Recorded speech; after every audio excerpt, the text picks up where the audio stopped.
बिस्मिल्लाहिर्रहमानिर्रहीम। अस्सलाम वालेकुम।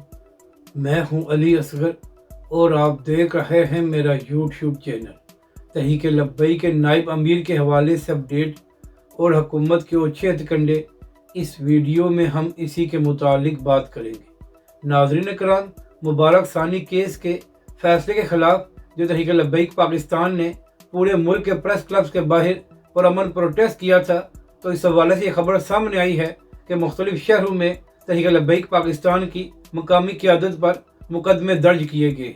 जबकि दूसरी जानब नाज़रीन कराम, सैयद ज़हीर हसन शाह साहब की गिरफ्तारी के हवाले से तो कोई खबर सामने नहीं आई, मगर तहरीक लब्बैक के ज़राए एक और ख़बर दे रहे हैं। और नाज़रीन कराम, तहरीक लब्बैक पाकिस्तान की जानब से यह दावा किया गया है कि जो वकील शाह साहब का केस लड़ रहे हैं, उनके 2 बच्चों को रात गए पुलिस उठाकर ले गई है। और नाज़रीन कराम, तहरीक लब्बैक के ज़राए ये भी दावा कर रहे हैं कि इन दोनों बच्चों की उम्र 9 और 10 साल है।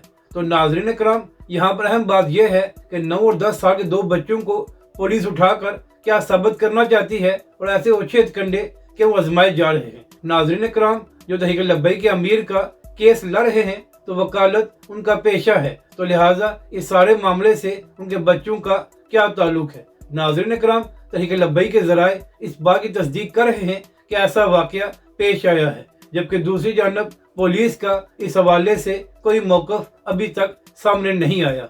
अगर आपको ये वीडियो अच्छी लगे तो इसे लाइक और शेयर ज़रूर करें और हमारे इस चैनल को भी सब्सक्राइब करें।